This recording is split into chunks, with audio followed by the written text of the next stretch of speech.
the 17th of May, 1944, and Lieutenant Phil Adair is in charge of a flight of Burma Banshees, 4 planes painted with screaming, sharp-toothed skulls. Today, their mission is to bomb Japanese ground targets. Adair grips a control stick and turns the nose of his aircraft towards the dense, sprawling canopy of the Burma jungle. Peering through the haze at the landscape, he sees flashes of gunfire and explosions punctuating the thick green expanse. American-trained Chinese forces are in a desperate battle against the Japanese army. Sweat drips down Adair's back as he and the other Banshees line up their attack. The less experienced pilots trail behind, with Adair leading the run. The Japanese soldiers on the ground shield their eyes from the glaring sun as they squint towards the sky. Above them, the fierce skulls swoop in. Adair unleashes his deadly payload, and the bombs are on target. The ground shakes violently beneath the Japanese soldiers' feet as explosions erupt in a fiery cascade.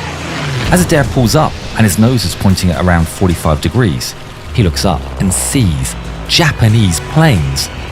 To his side, his wingman is about to start a bombing run. Adair describes in his own words what happened next. 3 flights of Zeros, there were 15 of them. They had us bracketed and had already started to peel off on us. They weren't coming after me, they were coming after my wingman and the other 2 guys, so I yelled at him. Bandits, 11 o'clock high.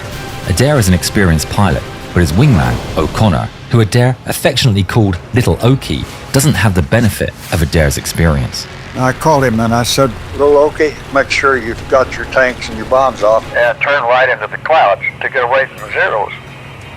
O'Connor immediately drops his bombs, but his tank is stuck. 4 enemy planes are already closing in on him. He enters a hard turn to evade the incoming Japanese fighters. Adair sees all 5 planes disappear into a cloud bank. The remaining Japanese fighters fan out and lock on to the remaining Americans. But Adair is already coming to the rescue of his wingman. He accelerates and turns into the cloud bank to follow O'Connor. But when he comes out the other side, there's no sign of Little Okie. Adair describes the scene. When I came out into the open again, I was looking to see if I could spot any P-40s, and I didn't, but I spotted a flight of 4 Zeros on the other side of this open clearing, and they were heading towards me, so I headed towards them. Adair gets the leader in his sights, waits, and fires. Tracers snake out towards the Japanese, but before they're in range, the Japanese fighters pull away. Adair flies into cloud to evade further pursuit, but when he emerges into clear skies once again, there are Japanese fighters still around. Another flight of 4 aircraft comes into view. I did the same thing with them. I headed towards them, and the first 3, they all broke to the left before they got in range. But the number 4 man didn't do that. He kept coming. So I waited until I was sure that he was in range, and the instant I squeezed the trigger, his airplane just disintegrated. I must have hit him dead center because the airplane just flew apart. With 1 plane down, Adair quickly maneuvers back into the cloud bank. I could see an airplane that had spotted me and headed towards me. And I headed towards him, and he kept coming and coming. When he got to looking pretty big in my sights, I figured, well, he's well within range now, so I squeezed the trigger and I was shooting at him, and he was shooting at me. I couldn't see the bullets, but I knew what he was doing. I could see tracers. And all of a sudden, the canopy got so big in my gun sight that I knew he was real close. And he went right over the top of my airplane, and when he did, he was close enough that I could both hear and feel this whump as he went by.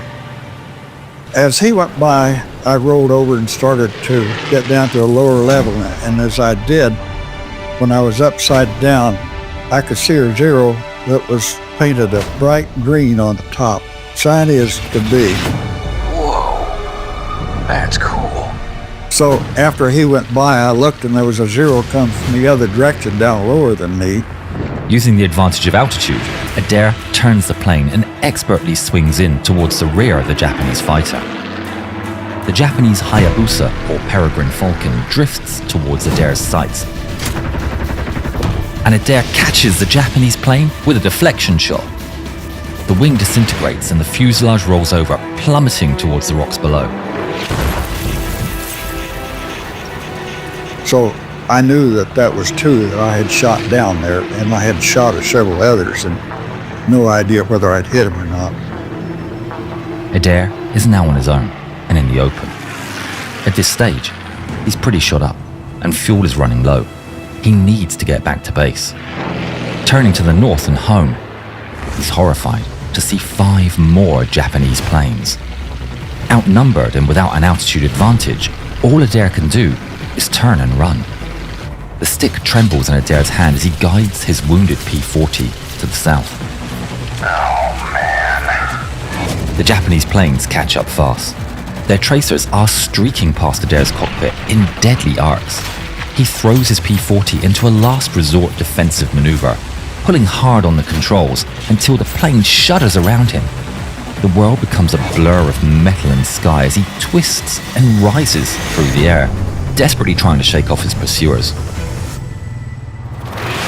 Japanese fighters slash through his field of vision again and again, their guns spitting tracers and lead. Then, through all the chaos, he spots what could be salvation, albeit laced with danger. It's a thick bank of clouds with a massive rock formation jutting through its surface. Despite the extreme danger, Adair, outnumbered and shot up, weighs his options and dives towards the cover below. He manages somehow to get into the clouds. With skill and some luck, he misses the rock, and when he emerges on the other side, he heads back north into the clear skies. Bamboo 2, come in. O'Connor, do you copy? I circled a little bit calling my flight. Nobody around, so I thought I had, for the first time, lost all of my flight. I was the only one left. I didn't feel too good about this sieve. A cold numbness spreads through him as he turns his battered fighter towards Nagaguli. He scans the horizon, searching for any sign of his missing friends. Through the haze, a familiar red-nosed P-40 appears. Adair is ecstatic to see it's O'Connor limping across the sky. Adair flies up to survey O'Connor's crippled aircraft. His plane's belly tank is still attached, but the fuselage is peppered with punctures. A ragged hole gapes where a 20mm shell is torn through the canopy, and O'Connor slumps in the cockpit, blood soaking his flight suit. Through a red mist, O'Connor sees Adair's plane and sits up and gestures at his dead instruments. But there's no smoke coming from the engine, nor any fluid streaking the metal skin. They bank north towards Nagaguli, 2 survivors in an otherwise empty sky. The radio crackles and a weak voice breaks through the static. Bamboo Leader, this is Bamboo 3. Do you read? It's Tom Rogers. He tells Adair that he's circling above Sadia in his P-40, too unsure of the state of his aircraft to attempt a landing alone. Adair looks across O'Connor's wounded plane, knowing the diversion is going to cost some precious fuel. But he can't leave a friend stranded, and the 2 Banshees set off towards Rogers. Banking towards Sadia, they spot Rogers' battered P-40, its wings and fuselage bearing the bullet holes that mark all 3 aircraft. As they draw closer, Adair's trained eye catches the telltale sag of Rogers' landing gear. Both of his tires are completely flat. Adair signals that he's going to lead them both into touchdown, with Oki in front as his airspeed indicator is still working, and Rogers behind as the flat tires will bring him to a quick halt. Guiding the 2 planes into a final approach, Adair pulls up at the last minute and circles above. He's relieved to see both of his friends land safely. He then touches down himself. As the plane comes to a stop, Adair spots that Martinez is already down and unscathed. Rogers isn't injured either, but his plane took 123 bullet hits. Adair jumps out of his plane and runs towards O'Connor's broken P-40 to see him terribly hurt. He was pretty badly hurt. He didn't get back to flying again. As far as I know, he probably never did. He survived, but he died several years later from the wounds on his left side where the cannon shell went off and took the canopy away. Despite O'Connor's injuries, 4 men flew out and 4 men flew home to tell the tale. That Adair is some pilot. Did you hear about the time he turned upside down to make it home? Watch this film and find out.